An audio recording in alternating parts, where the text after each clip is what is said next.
बिस्मिल्लाहिर्रहमानिर्रहीम। अस्सलाम वालेकुम स्टूडेंट्स, कैसे हैं आप सब। मैं उम्मीद करती हूँ कि आप सब अपने घरों में बिल्कुल खैर आफियत से होंगे। यूनिवर्सल हाई स्कूल ने कोरोना प्रॉब्लम की वजह से एक बार फिर ऑनलाइन लेक्चर का आगाज़ किया है। उस हवाले से मैं आप लोगों की सोशल स्टडी की टीचर मिस बिनिश क्लास 7 से, ये मेरा लेक्चर नंबर 4 है। लेक्चर नंबर 3 में हम लोग यूनिट नंबर 6 में के स्टेटमेंट नंबर 11 से लेकर 15 तक पढ़ा था, जिसमें हम लोगों ने ये पढ़ा था कि पत्थरों के अंदर पत्थरों के बनावट के दौरान उसके अंदर जो दबाव बनता है उसके बायस पत्थर जो हैं वो फैलते हैं, झुकते हैं और नुचड़ जाते हैं। ये तीनों चीज़ें होने की वजह से एक ऐसा पॉइंट आता है जहाँ पे पत्थर जो हैं वो आपस में इस कदर ज़्यादा फैल चुके होते हैं और एक दूसरे के साथ झुक चुके होते हैं कि उस पॉइंट पे जाके पत्थर टूटना शुरू हो जाते हैं और उसके अंदर से बहुत सारी एनर्जी जो है वो रिलीज़ होती है। और उसके साथ ही साथ जो हमारी ज़मीन की प्लेट्स हैं वो अपनी जगह छोड़कर दूसरी जगह पर चली जाती हैं। जब प्लेट्स एक जगह से दूसरी जगह मूव करती हैं और बहुत ज़्यादा एनर्जी बाहर की तरफ रिलीज़ होती है तो उसको हम अर्थक्वेक कहते हैं।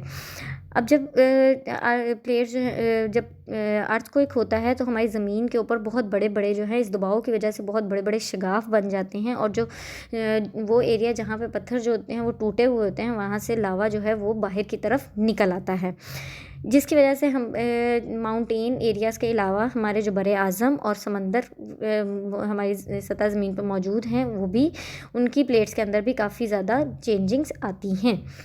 अब हम इसके साथ मैंने आप लोगों को एक होमवर्क दिया था जिसमें आप लोगों ने 2 क्वेश्चन करने थे। पहला था हाउ इज़ अर्थक्वेक प्रोड्यूस्ड, तो इसका आंसर था the sudden release of energy produce earthquake.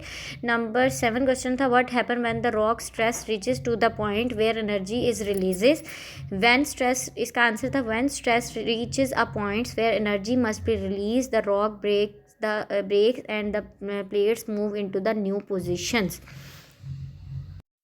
ये आप लोगों का होमवर्क था। इसके साथ जो बाकी की स्टेटमेंट रह गई थी वो आप लोगों ने एमसीक्यूज़ के तौर पे याद करनी थी, जैसे कि स्टेटमेंट नंबर 11, 14 और 15। ये 3 स्टेटमेंट जो हैं वो अपने एमसीक्यूज़ और अपने फिलिंग द ब्लैंक्स के लिए भी याद करनी थी। उम्मीद करती हूँ कि आप सब बच्चों ने अपना काम कर लिया होगा और इन तमाम स्टेटमेंट्स को याद भी कर लिया होगा। इसके बाद हम लोग अपने लेक्चर नंबर 4 की तरफ आते हैं। लेक्चर नंबर 4 स्टार्ट करने से पहले तमाम बच्चे अपने नोट्स ओपन करें। पेज नंबर 6 चैप्टर नंबर 6 है हमारा। आज हम लोग स्टेटमेंट नंबर 16 से पढ़ना स्टार्ट करना है। स्टेटमेंट नंबर 16 है, सबसे पहले रीडिंग करते हैं। Earthquake and volcanoes are result of moving plates. Number 17 है wind, water and ice are the 3 agents of erosion. Number 18 है erosion is distinguish from weathering of the physical and chemical break down of the minerals in rock. Number 19 है erosion is the natural process that is increase by human use of the land. 20 है excessive erosion lead to loss of soil and damage to environment. सबसे पहले meaning लिख लें। Halogen का मतलब होता है कटाव, फिज़िकल का मतलब होता है जिस्मानी, केमिकल का मतलब होता है कीमियाई, मिनरल्स का मतलब होता है मादनियात, नेचुरल का मतलब होता है कुदरती तौर पे, एक्सेसिव का मतलब होता है बहुत ज़्यादा।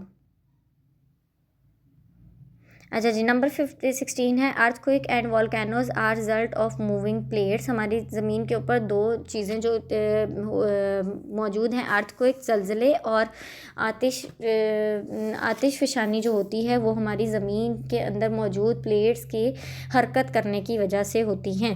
नंबर 17 है कि हमारे wind, water and ice are 3 agents of erosion. हमारी ज़मीन के कटाव की 3 वजूहात हैं, पानी, बर्फ़ और हवा।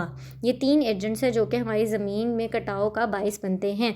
नंबर 18 है erosion the distinguish from weathering of physical और chemical break down of the minerals in rocks.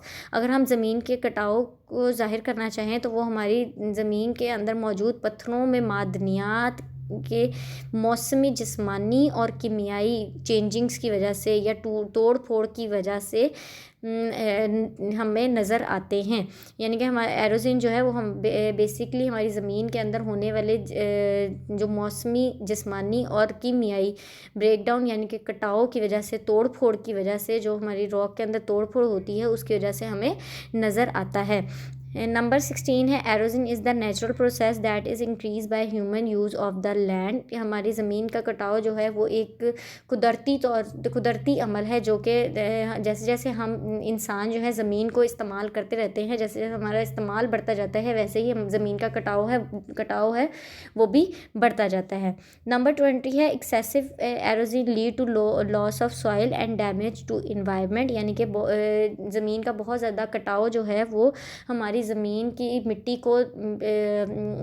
में कमी पैदा करता है और साथ ही साथ हमारे इन्वायरमेंट को भी बुरे तरीके से हमारी इन्वायरमेंट पे बहुत बुरे तरीके से असरअंदाज होता है और उसको बहुत बुरे तरीके से ख़राब कर देता है, नुकसान पहुंचाता है हमारे इन्वायरमेंट को। तो इस पूरे लेक्चर में हम लोगों ने जो चीज़ें पढ़ी हैं वो ज़मीनी कटाव है, यानी कि ज़मीनी कटाव तीन वजूहात हैं, एक हवा, पानी और बर्फ़। ये वो तीन वजूहात हैं जिनकी वजह से ज़मीन में कटाव होता है। उसके अलावा ये हमें हमारी ज़मीन के मौसम में जिस्मानी और कीमियाई जो है वो ब्रेक डाउन की वजह से हमें देखने को मिलता है। उसके अलावा ये हमारे इन्वायरमेंट को बहुत बुरे तरीके से बर्बाद कर देता है और हमारे ज़मीन के ऊपर मौजूद मिट्टी को भी कम कर देता है। लेक्चर नंबर 4 हमारा यहीं तक था। उम्मीद करती हूँ कि लेक्चर नंबर 4 आप लोगों को समझ आ गया होगा। अगर किसी को कोई चीज़ समझ नहीं आई है तो आप काइंडली मुझसे कॉन्टेक्ट करें, मैं इसको मज़ीद एक्सप्लेन कर दूँगी। इसके साथ मैं आप लोगों को एक होमवर्क दे रही हूँ जिसमें 7 तक के क्वेश्चन हम लेक्चर नंबर 3 में कर चुके हैं। क्वेश्चन नंबर 8 है how many agents of halogen, इसका स्टेटमेंट नंबर 17 में आंसर है। और 9 वाला क्वेश्चन है डिफाइन एरोजन, इसका क्वेश्चन जो है वो आंसर जो है स्टेटमेंट नंबर 18 और 19 इसका आंसर बनेगा। इसके साथ जो स्टेटमेंट नंबर 16 और 20 है ये दोनों स्टेटमेंट जो है वो आप लोगों के MCQs और फिलिंग द ब्लैंक्स के लिए यूज़ होंगी, तो आप लोगों ने इन दोनों स्टेटमेंट्स को भी इनके साथ याद कर लेना है।